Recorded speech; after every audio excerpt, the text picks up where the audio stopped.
You know, when you think of the Caribbean, you think of vacation, right? Warm water, sunny skies. Well, that same water has just become the stage for a shocking new kind of conflict.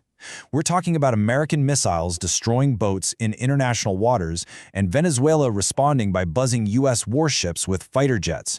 We're going to break down how a mission to stop drug trafficking escalated into the Caribbean's most dangerous military crisis in decades. Okay, so let's set the scene. It's just before sunrise. Put yourself on the bridge of the USS Gravely, a state-of-the-art American destroyer. The air is still, the sea is dark, but that calm is about to be shattered. The ship's combat network just explodes with a single, chilling phrase. And that's the call. Suddenly, everyone on the bridge just freezes. 3 boats, flying the Venezuelan flag, are racing out of the darkness, heading straight for the destroyer. And no, this is not a drill.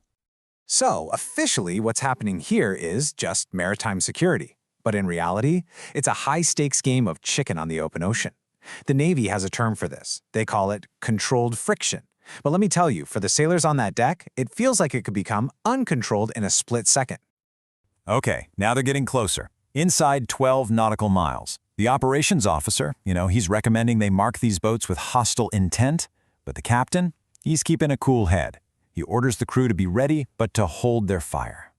5 nautical miles. Now they're really in your face, close enough to actually see the hull numbers. A transmission goes out, first in English, then in Spanish.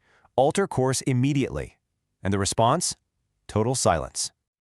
So the boats slow down, but they don't turn away. They just sit there at a very deliberate, very unnerving 3.6 nautical miles. Which brings up the big question, right? Why doesn't the most powerful warship in the entire region just blow them out of the water? Well, it all comes down to 3 letters. ROE, Rules of Engagement. See, under U.S. Navy policy, a commander can only use force if they face a clear hostile act or what they call demonstrable hostile intent. Just coming in fast, that doesn't cut it. Even if they lock their radar on you, that might not be enough. So in this moment, the most important weapon on that ship is restraint.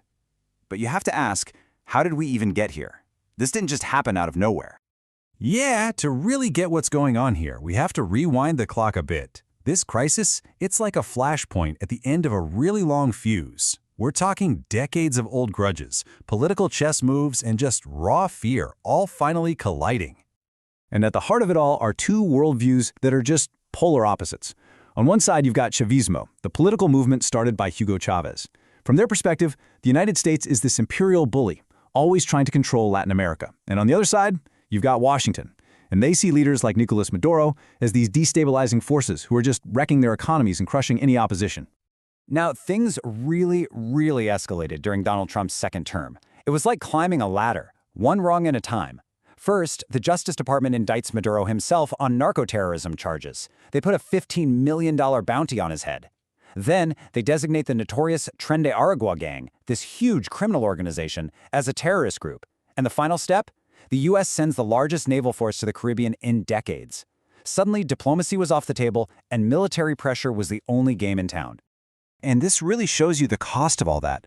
For the longest time, Latin America and the Caribbean took a lot of pride in being a zone of peace. The idea was that disputes were handled diplomatically, at the negotiating table, not with guns.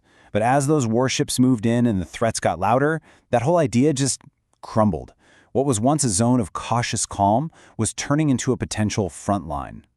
So this brings us to the actual hardware. The ships, the boats. If the U.S. Navy is a titan, this absolute giant of technology and firepower, what exactly is it up against? Well, it's a story of 2 very different fleets. Okay, first, the Titan. Meet the USS Jason Dunham, an Arleigh Burke-class destroyer. You can think of its brain as the Aegis combat system. It can track hundreds of targets at once, no problem. And its muscle? Oh, just 96 missile tubes that can hit targets in the air, on the sea, and hundreds of miles inland. It's basically a floating fortress. And then you have the Mosquitoes. Right, these aren't warships. These are go-fast speedboats. They're powered by 4 huge outboard engines, and they're built for 2 things, speed and stealth. To a radar screen miles away, they might just look like a wave, or maybe a small fishing boat. They're tiny, they're annoying, and they are incredibly hard to swat. So you see, Venezuela really has two fleets. There's the official one, the Armada Bolivariana. Its patrol boats are, frankly, no match for a U.S. destroyer in a straight-up fight. But then there's the unofficial fleet, the narco fleet, these nimble speedboats.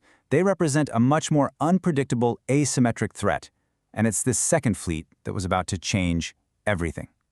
Because right here is where the United States decided to change the rules. They stopped treating these boats as a law enforcement problem that you deal with and started treating them as a military target that you eliminate. And that decision, it led to the first lethal missile strike and a whole new doctrine of war. So here's exactly how it went down. On September 2nd, a PA Poseidon surveillance plane spots a speedboat. They allege it's operated by the Tren de Aragua. Now, the old playbook would have been to send a team to intercept and arrest. The new playbook? A missile was launched from a warship so far away it was completely unseen. And then, in a move that just floored everyone, the Pentagon posted the video of the kill on social media. The human cost of that first strike was just stark. 11 men, vaporized in an instant. There was no warning, no arrest, no recovery of bodies. They never even knew what hit them. And if there was any doubt that this was a brand new policy, that doubt was completely erased by Secretary of State Marco Rubio. He said it plainly.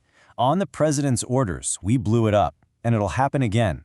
The message was chilling, and it was crystal clear. This wasn't a one-off. This was now the rule. And just 48 hours later, Venezuela fired back, not with missiles, but with two of its F-16 fighter jets. They screamed toward the USS Jason Dunham, pulling off what the Pentagon later called a highly provocative mock attack run. For 90 seconds, 90 terrifying seconds, the Caribbean stood on the absolute brink of a hot war. The fallout from this new doctrine was immediate, and it was devastating. The pattern was set, a U.S. strike followed by a Venezuelan response, and the whole world was forced to watch as the Caribbean became the center of a new kind of Cold War, one that wasn't fought with spies and backroom deals, but with missile alerts and viral videos of explosions. Over the next 6 weeks, the United States carried out at least 4 more strikes, and each one was announced on social media, often with another video. The confirmed death toll quickly climbed to 27. This lethal new policy went from being a shocking precedent to just a grim routine. And the world's reaction? Well, it was shock and it was division. At an emergency UN Security Council meeting, Russia accused the U.S. of operating on a cowboy principle of shoot first. China called the strikes a flat-out violation of human rights. And closer to home, Guyana mourned the death of that regional ideal, the zone of peace, an idea shattered by real-world firepower. And that's where this leaves us. The precedent has been set. Drug traffickers are no longer criminals you arrest, they are enemy combatants you kill on sight. In international waters, in this incredibly tense new environment, the biggest threat isn't a calculated decision anymore. It's a simple mistake, a misidentified fishing boat, an overeager pilot. So the final, crucial question is this. With lethal force now the first resort, not the last, how can a catastrophic mistake possibly be avoided?